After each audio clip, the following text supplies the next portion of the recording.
Hey guys, Andy here, back from SR Gaming, and I'm going to be doing a AC3, that's Assassin's Creed 3, review. I've had this game now since release. I'm a really big fan of the series, so I thought I'd do this for you. I have a few pictures playing now of basically the setting. I've not got any in-game footage because I got an Xbox to be able to play it early enough, but I haven't got a Dazzle or a HD PVR to be able to record anything. So I'm just going to go through what it's like.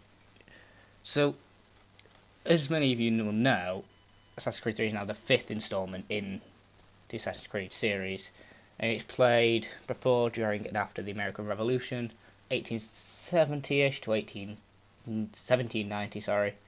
So, over the span of about 40-ish years, and you primarily play as Connor, a half English, half Mohawk, American, which has a very weird name and I don't know how to pronounce it, so I'm going to be calling him Connor.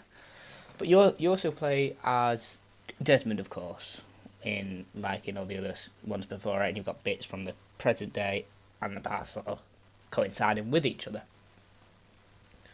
So basically the game is set in really the east coast of America. You do stray a bit into the frontier sort of thing, but it's mainly Boston, New York, and then a bit in a homestead. Sorry about that.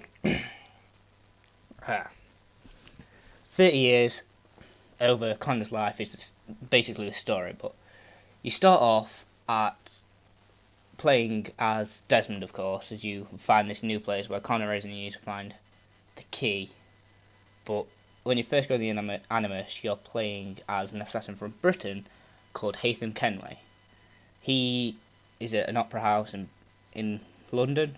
Yep, London Opera House. And he's getting a medallion for the Vault, the ones that came before, which, if you play the Assassin's Creed story and the games previous to it, you would know who they are. There's quite a big bit about that in the storyline, actually, in Desmond's sort of point of perspective, which is very confusing, so I'm not going to try and explain it. So basically, Haytham gets this medallion and he has to be sent off to America to be able to search for it, and he meets people like Charles Lee, William Johnson, Thomas Hickey, Benjamin Church, and Jonathan Pitcairn, I think it is, Jonathan Pitcairn.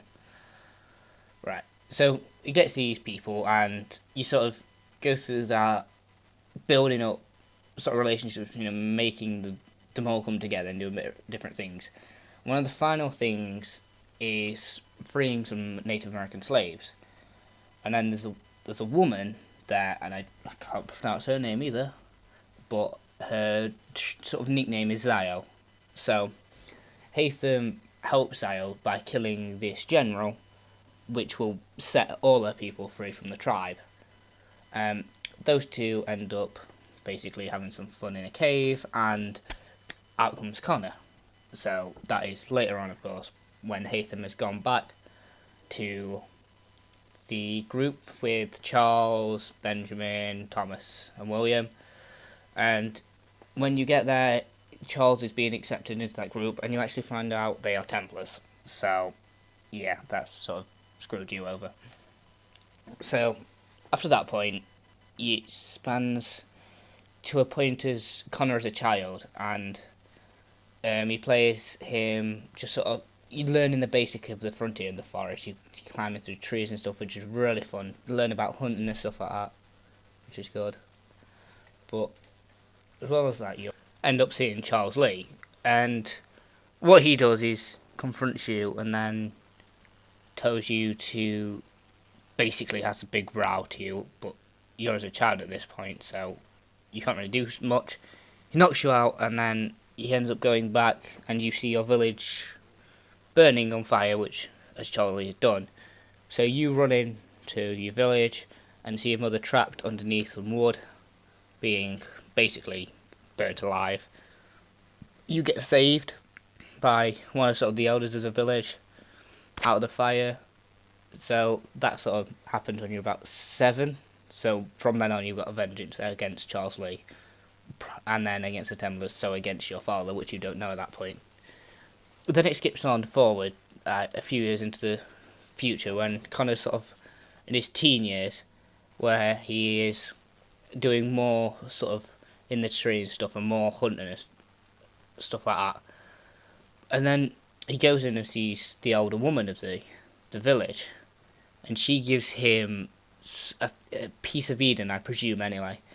And he communicates with Juno, and she tells him all the stuff about what he needs to do, and then sends him over to a homestead over east, somewhere from the village. So Connor goes off on this trek and finds in the homestead Achilles. So Achilles doesn't at first want to train him, but then afterwards had to. So he does training for years, does all this, and then actually becomes an assassin after the Templars, which his father is at. So he is having to go into Boston to sort of change his name, make sure he's actually calling himself Connor. And then when this happens, it goes through a really big storyline in depth. I'm not going to go too much in about, because honestly I'll just be telling the entire storyline to you about him fighting against the Templars, travelling to New York, doing more, finding Washington and Benjamin Franklin, people like that. So there's quite a lot about the American Revolution in there. So that's sort of a basis of the storyline. I mean, the gameplay style is still really much like the Assassin's Creed style. There's all the free running, the assassins. You get, like in Brotherhood, you also have assassins you could train and get, sort of things, send them on missions to help you sort of liberate the East Coast. And there's still all the side missions, collectibles, feathers are in it still, of course. This carries on going throughout the game, but what is new this time is the homestead. As you go to the homestead to meet Achilles, he basically lets you live there, and you slowly meet people that are in need of a new place to live or somewhere to do. So you invite them to your homestead, sort of, and you build up this little community, like in Revelations and Brotherhood, you're building Rome and Constantinople. In this one, you're building up your homestead. You do sort of side missions for them to get better stuff, and you can craft new sort of weapons and gear and stuff like that, which is a really nice feel to it, because it lets you just relax in the forest, just sort of like walking around, helping the people out. And another main thing about Assassin's Creed 3 is the hunting side in the frontier with the trees, just elks, bears, rabbits, deers, raccoons, loads of stuff like that, which is really fun to do. You can literally get lost for hours in there. So that's really the single player gone over, which personally I think it's one of the best Assassin's Creed experience so far. I played all of them loads, honestly. I played those games probably more than any other game because of the amount of hours I put into them. But also Assassin's Creed 3's got this multiplayer aspect, which is still not brilliant compared to some games like COD or Halo and stuff, but it gives it something else. It gives it a better feel. Because, of course, people know in Brotherhood the servers always crash, you wouldn't find games and stuff. Revelations do that, and Assassin's Creed 3 has really worked on it, try and make it work. But apart from that, it's still got the same sort of one-hand man on base teamers, but it's also got Dominion and Artifact Assault again. And it's same as the other ones, just you've got a storyline behind it, because it's of course in Abstergo, but it's more storyline based, which is good. It gives some extra to it, yeah. And you can craft your abilities to make different sort of sets and stuff, which is really fun to do actually. So personally, from my point of this game, it's a really good game, especially if people more like single player experience than multiplayer, because it's really about storyline, in depth, loads of side hour gameplay.